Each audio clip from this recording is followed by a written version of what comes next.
Varga.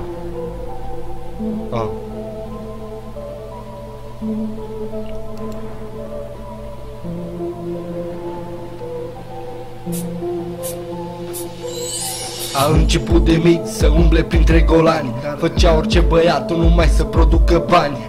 Într-un final a reușit, s-a ridicat, în timp ce prieteni falși se apucau de săpat. Și continuând au reușit, l-au săpat. A dat dracu în depresie și a ajuns drogat. Umbla mereu noaptea, nu mai trăgea cu casa. A ajuns pentru droguri să-și vândă și masa. Avea 14 ani și era pe stradă, vindea droguri la colț, gata să nu-l vadă. Într-o zi frumoasă de primăvară avea să se întâmple să plece din țară. A plecat, nu a zis la nimeni nimic, a ajuns la pârnaie așa de copil mic.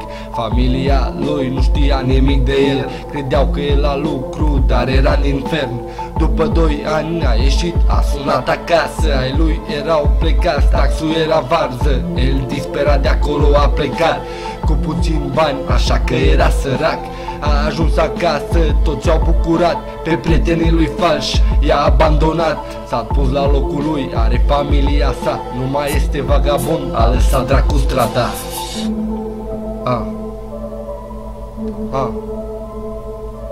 Yeah.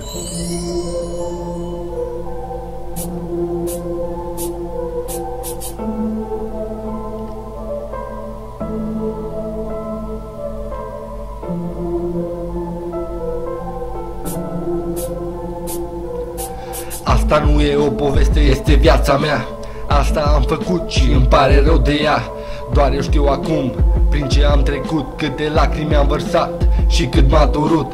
M-am luptat pentru bani în orice minut. Prietenii mei falși pe la spate m-au făcut. Acum sunt bine, sunt sărac, dar bine așa pot să dorm în sfârșit liniștit pe perna mea. Îmi pare rău acum pentru vagabonții mei care sunt zi de zi în goana după lei. De câte ori văd golani, eu mi-amintesc de mine. Doar eu știu cât am tras și tot nu a fost bine. Singur în lume nu a fost ușor deloc.